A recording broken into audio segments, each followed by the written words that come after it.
Capítulo 3. A rejeição e a sua percepção. Se você tem uma raiz de rejeição em sua vida, provavelmente aprendeu a responder às coisas da forma que Deus nunca planejou. Por exemplo, se entra no local e não lhe dão atenção imediata, você assume que todas as pessoas naquele lugar não gostam de você. Você se sente rejeitada simplesmente porque percebeu que não obteve atenção. Agora, na verdade, isso pode ser a coisa mais distante da realidade. É totalmente possível que as pessoas na sala simplesmente não tenham notado que você chegou. Eu me lembro de quando uma das minhas funcionárias tinha sentimentos feridos porque achava que eu prestara mais atenção em outras do que nela em certo evento. Eu nunca a teria ofendido. Quando fiquei sabendo como essa moça se sentia, fui até o Senhor e disse: Deus, ela se sentiu rejeitada e eu nem mesmo a vi. Por que o Senhor não me fez ver pessoas como essa moça? Não quero machucar os sentimentos de ninguém. E o Senhor me disse: Você não a viu porque eu não queria que a visse. Eu a ocultei de você porque ela pensa que precisa da sua atenção, mas sei que esta é a última coisa de que ela necessita. Eu estou tentando levá-la ao ponto em que ela não baseará o seu valor em obter a atenção de outras pessoas. Isso me ensinou uma grande lição.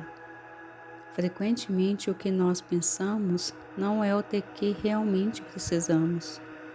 Como uma pessoa com raiz de rejeição em sua vida tenta nos pressionar a dar-lhe atenção ou o suporte que ela quer, a tendência natural é tentarmos realmente dar-lhe isso.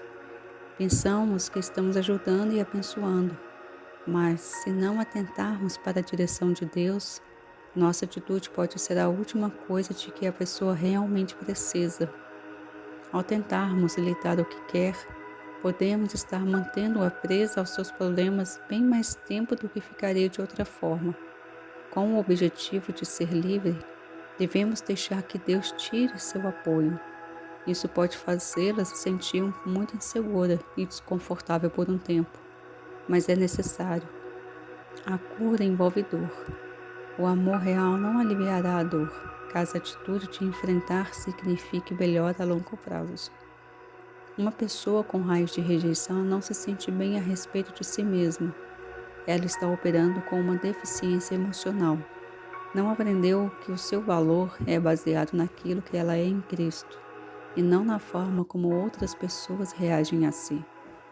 Uma das coisas que digo às pessoas em meus seminários é: não deixe que a maneira como as outras pessoas o tratem determine o seu valor. Você deve crescer até ser confiante o suficiente para crer que tem dignidade e valor. Se outras pessoas não pensam assim, elas é que estão com problemas. Isso não significa que não temos coisas erradas conosco ou que não precisemos mudar. Mas se tudo o que basta para o diabo destruir o nosso valor é encontrar alguém que nos rejeite, então estaremos em grandes problemas. Sempre haverá aquele que não gostam da forma como fazemos as coisas. Eu repito, não deixe que a opinião de alguém determine o seu valor. Devemos deixar que Deus remova as percepções erradas que colorem o nosso pensamento e substituí-las por percepções corretas e divinas a respeito de nós mesmos e dos outros. Quando preparo uma mensagem para um seminário ou um livro, frequentemente experimento parte daquilo que estou estudando com a finalidade de obter a mensagem. Deus usa a minha experiência e me dá uma grande libertação pessoal. Assim como uma informação de primeira mão, passo a usar durante o ensino. Experiências pessoais me atingem para que eu possa compartilhar revelação com outros. Portanto, comumente, tenho várias oportunidades exclusivas que me ajudam a descobrir como percebemos as coisas de forma errada quando temos uma raiz de rejeição. Uma lição entre lágrimas. Um dia, eu estava no escritório chorando copiosamente. Estava atravessando um dia difícil. Voltada de uma viagem, estava extremamente cansada. E isso foi apenas uma das vezes. Eu nem mesmo sabia ao certo o que estava errado. Dave entrou no escritório e me viu que estava chorando. e ele perguntou: há algo errado? Você pode falar a respeito? Eu não estava realmente pronta para falar ainda, por isso eu respondi: não. Parte do que estava errado era que ele estava indo jogar golfe e estava muito frio para eu ir com ele. Tudo o que eu podia fazer era permanecer em casa e trabalhar mais. Estava me sentindo infeliz, porque Dave iria se divertir e eu iria trabalhar. 3 semanas mais tarde, quando finalmente conversamos a respeito, ele perguntou: por que você simplesmente não me pediu para sairmos e fazermos algo juntos? Eu não tinha uma boa resposta no momento, mas após um tempo eu lhe disse: sabe, pensei muito sobre sua pergunta e posso ver 2 razões pelas quais as pessoas algumas vezes não expõem suas reais necessidades e nem pedem que alguém as satisfaça. Em primeiro lugar, não queremos correr o risco de pedir e sermos rejeitados. Assim simplesmente não pedimos nada. Em segundo lugar, como mulher, eu queria que você percebesse a minha necessidade e voluntariamente deixasse o golfe e me levasse para algum lugar. Eu sabia, mais do que tudo, que Dave queria jogar golfe naquele dia, bem como preferiria jogar golfe a vagar em um shopping comigo. Mas eu queria que ele quisesse ficar comigo. Queria que ele dissesse: querida, você é tão maravilhosa. Deixe sacrificar-me por você hoje. Pelo contrário, ele disse: oh, você está chorando, o que está de errado? Há algo errado? E eu pensava: você deveria saber o que está errado. Mas sabe como é quando você está chorando e é apanhado de surpresa. Dessa forma, simplesmente eu disse: não estou pronta para falar a respeito. E eu o deixarei saber quando puder falar. Dave foi para o quarto aprontar-se para seu jogo. E quando as minhas emoções se equilibravam, eu estava pronta para conversar. Fui até o quarto e disse: muito bem, eu estou calma agora, podemos conversar. E ele respondeu: certo, deixe-me apenas acabar de me aprontar. Dave terminou de se vestir e veio ao escritório. Eu tinha meu discurso todo pronto, mas antes que pudesse pronunciar uma palavra, ele disse: bem, você vai ter que ser rápida porque eu estou atrasado. Assim eu disse: bem, não importa. Realmente não era algo importante. Você deve ir e ter um bom divertimento. Eu estarei bem.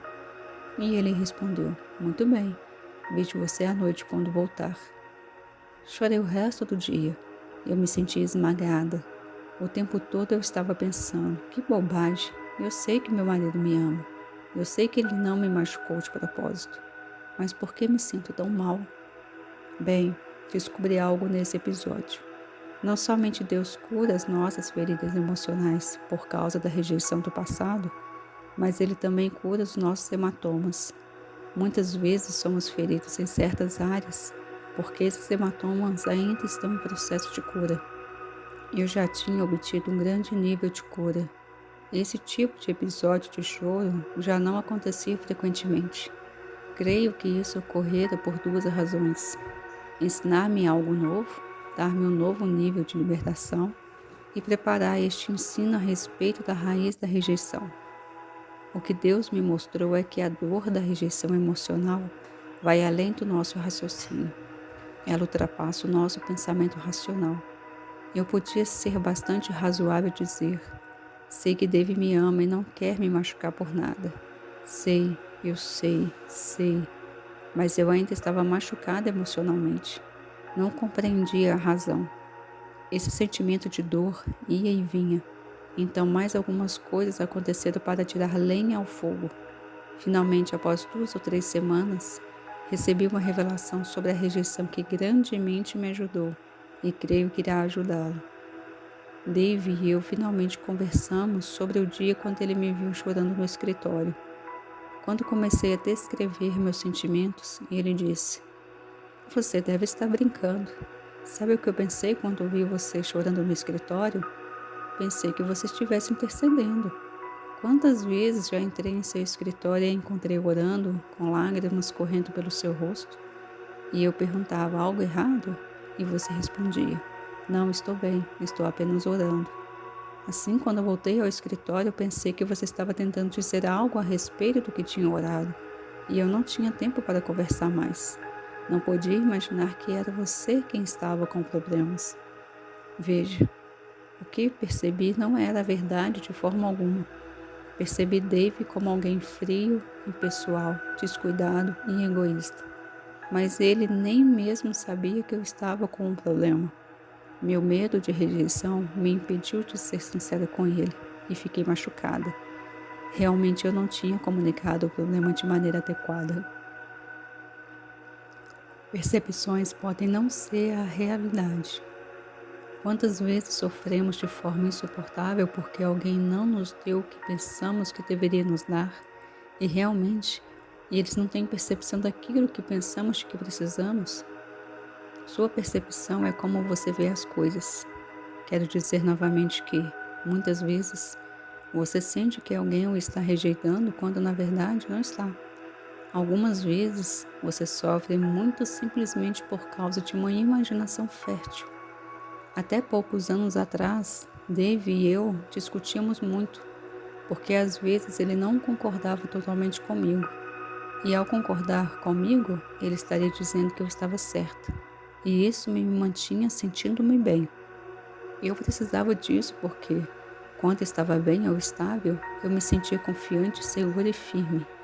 Se ele não concordasse comigo, eu ficava emocionalmente desnorteada e tinha todo tipo de reação indevida. Eu não compreendia o motivo. Dave até mesmo me dizia: por que você age como se eu a estivesse atacando todas as vezes que eu não concordo com você? Joyce, eu tenho o direito de dar a minha opinião. De outra forma, não há comunicação. Realmente não estamos nos comunicando se eu somente ouvir o que você dizer e responder. Sim, querida, sim. E eu não podia dar uma resposta sensata, já que nem eu mesmo compreendia minha reação. Algumas vezes, Dave e eu conversávamos sobre algo que era importante para o nosso relacionamento, e eu precisava considerar sua opinião. Mas eu realmente não queria discutir. Somente queria ouvi-lo e dizer: sim, você está certa. Todos nós estamos conscientes de que isso não é comunicação. Isso é manipulação e controle. Como resultado do meu comportamento, ele perdeu interesse em conversar comigo sobre qualquer coisa significativa. Em várias ocasiões, irritada, eu lhe dizia: precisamos conversar. E ele finalmente disse: Joyce, nós não precisamos conversar. Afinal, você fala e eu ouço. Era triste, mas eu realmente não sabia por que tínhamos esse problema. Eu amava o Senhor e estava ajudando muitas outras pessoas. David e eu tínhamos um grande casamento, mas não conseguimos nos comunicar de forma bem-sucedida. Não tínhamos brigas violentas porque recebemos uma revelação a respeito do assunto e realmente não queríamos entrar nisso. Mas precisávamos de uma solução. Eu vivia clamando a Deus: qual é o problema? Eu não queria ser rebelde, eu não queria ficar ofendida, eu não queria que meus sentimentos fossem feridos. Mas isso foi tudo o que eu consegui. Finalmente Deus me mostrou qual era o problema. Ele disse: Joyce, cada vez que David discorda de sua opinião, você recebe isso como uma rejeição. E realmente, ele não está rejeitando. Ele simplesmente não concorda com a sua ideia. Você deve aprender a separar suas opiniões e ideias do seu eu real. Apenas porque as pessoas rejeitam sua opinião, não significa que elas o rejeitam. Elas podem discordar de você e ainda amá-lo e respeitá-lo como pessoa. Você deve dar às pessoas a oportunidade de discordar, ou não haverá base para um bom relacionamento. Eu quero dizer que o equilíbrio nessa área é muito importante. Algumas pessoas dão sua opinião muito frequentemente, em momentos que não são necessários. Não temos o direito de dar ao mundo inteiro nossa opinião cada vez que abrimos a boca. Isso também não é bom para relacionamentos. O equilíbrio é vital em cada área. Pessoas com problemas de rejeição geralmente não podem ser confrontadas. Eu não tinha problema de confrontar os outros, mas não suportava ser confrontada. Eu não podia receber aquilo que eu mesma entregava. Eu tinha um dom de expressar a verdade para todos. Bem, você precisa enfrentar a verdade, eu dizia. Mas se alguém tentasse me dizer que eu podia não ter feito algo certo, eu não conseguia suportar. Eu não sabia como separar o eu do meu comportamento. E já que muito do meu valor próprio dependia das minhas realizações, se alguém falasse contra algo que eu fiz, eu considerava isso como um ataque pessoal. Se todos pensassem que eu estava certa, sentia-me certa. Meu comportamento em tais áreas me impedia de desenvolver relacionamentos duradouros. A Bíblia tem muito a dizer sobre correção, especialmente em Provérbios. As Escrituras nos dizem que um grande sinal de maturidade é a habilidade de aceitar a correção. Exige muito crescimento chegar a este ponto, mas realmente podemos apreciar a correção quando verdadeiramente sabemos quem somos em Cristo. Nem toda correção que alguém traz pode ser apropriada, mas você sabe ao menos abrir para Deus em tal situação. Amo e respeito meu marido, mas Dave nem sempre está certo. Algumas vezes eu estou certa, mas ele não me ouve e deveria fazê-lo. Mas há vezes em que ele está certo e eu deveria ouvi-lo, mas não o faço. Já entrei em muitos problemas porque não lhe dava atenção quando ele estava certo. Deus nos dá outras pessoas em nossas vidas que têm uma perspectiva diferente da nossa, porque precisamos um dos outros. A Bíblia diz em Tiago, capítulo 3, que a verdadeira sabedoria do alto é mansa, desejosa de render-se à razão. Agora Dave e eu ouvimos da melhor forma um ao outro, beneficiando-nos a obter melhores resultados. Uma lição durante o golfe. Aqui está outro exemplo de como a raiz da rejeição afeta nossa percepção. Dave e eu fomos jogar golfe. Ele estava com dificuldades em jogar por causa de um problema no cotovelo. Ele estava jogando mal naquele dia, tão mal que eu consegui ganhar a partida. Isso era realmente terrível. Numa jogada, ele teve que dar 3 tacadas, tentando tirar a bola de um atoleiro de areia. Dave nunca jogara assim e eu me senti infeliz por ele. Mulheres naturalmente têm um instinto maternal e sempre queremos que tudo esteja bem. Assim, quando ele se aproximou, eu disse: tudo ficará bem. Dei-lhe um tapinha nas costas e disse: seu cotovelo ficará bom e tudo vai dar certo. E ele disse: não sinta pena de mim, está tudo bem. Apenas espere e verá quando me recuperar disso. Jogarei golfe melhor do que nunca. Quando Dave não recebeu meu consolo, senti-me abalada. Senti-me desmoronar interiormente. Eu perguntava: Deus, por que esse sentimento esmagador dentro de mim? De onde vem isso? Creio que o Senhor estava me mostrando que muitas pessoas enfrentam isso constantemente. Realmente fiquei irada com Dave e pensei: você é tão durão, nunca precisa que alguém o console. Mais tarde, ainda machucada, enquanto Dave e eu atravessávamos o campo de golfe, o Senhor revelou-me algo realmente útil para mim. Ele disse: Joyce, você está tentando dar a Dave algo de que você precisaria nessa situação, mas ele não precisa disso, por isso não o recebeu. Já que você precisa desse tipo de conforto quando está em dificuldades, sentiu-se rejeitada porque ele não está recebendo o mesmo de você. Quanto mais eu pensava sobre aquilo, mais revelação eu recebia. Penso que as pessoas cometem esse tipo de erro a todo momento em seus relacionamentos. Elas tentam dar aos outros aquilo de que elas precisam. A razão de a pessoa rejeitar tal coisa é porque não precisa realmente daquilo.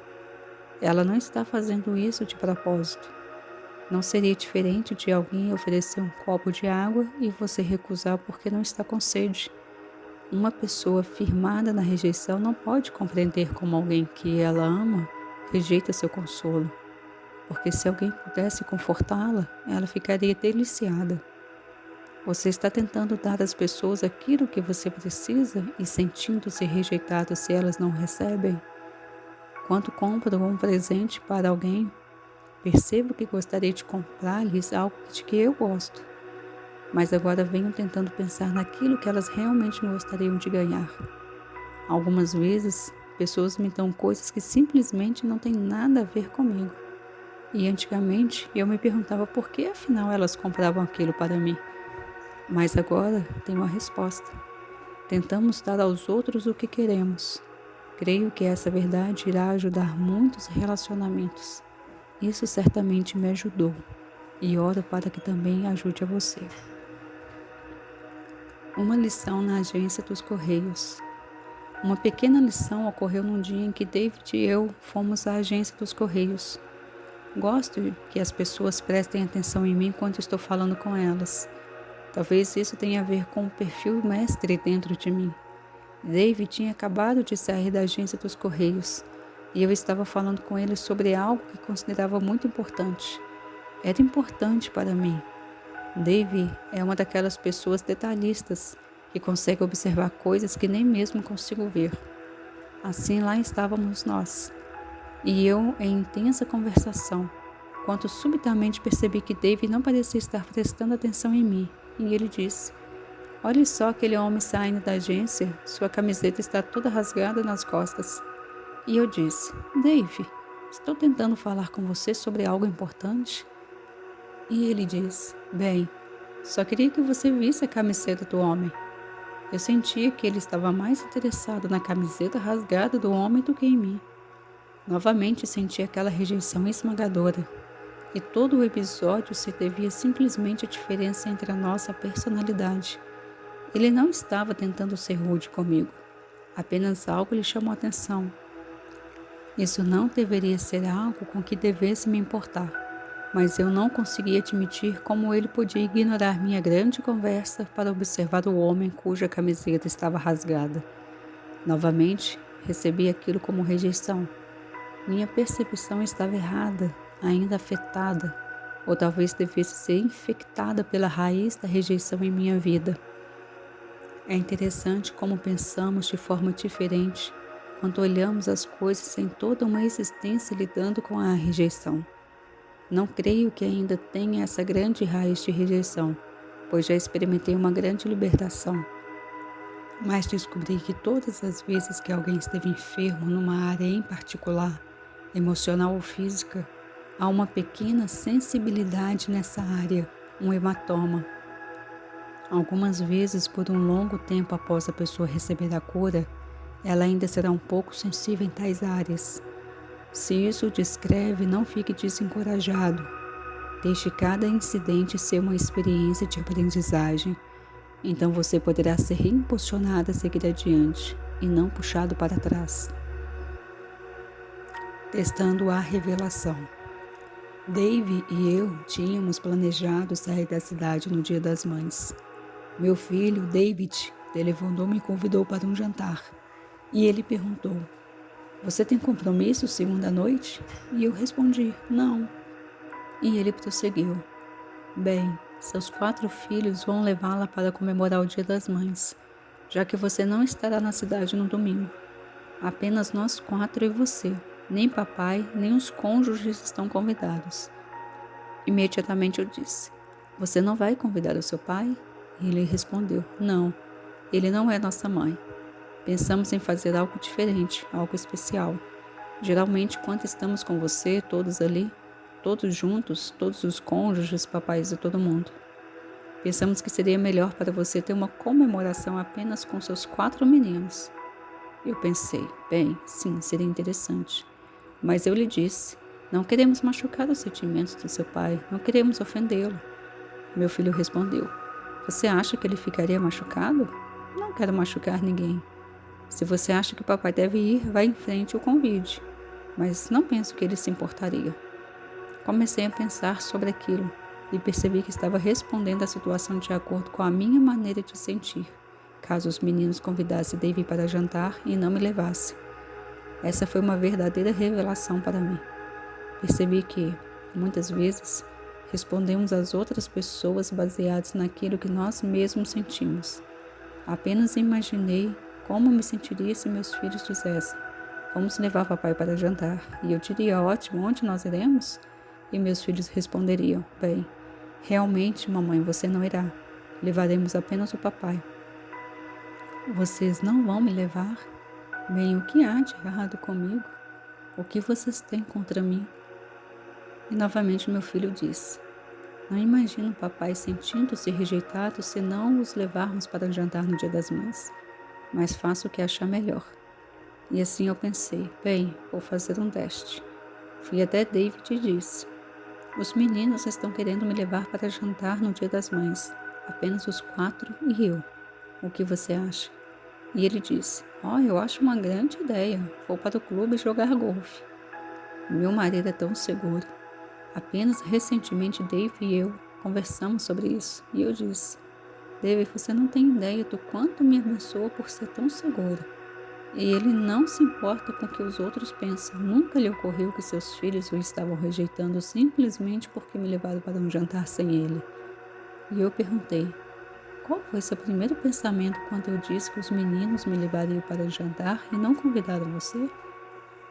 E ele disse: bem, eu achei que esta era uma grande ideia, muito criativa, e pensei: será muito bom George sair só com os meninos.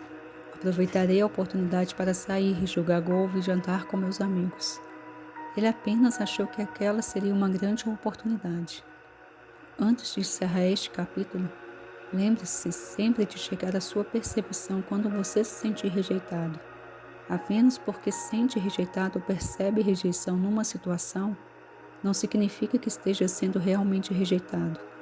Isso pode ser resultado de problemas do passado, e se é assim, é tempo de receber a cura.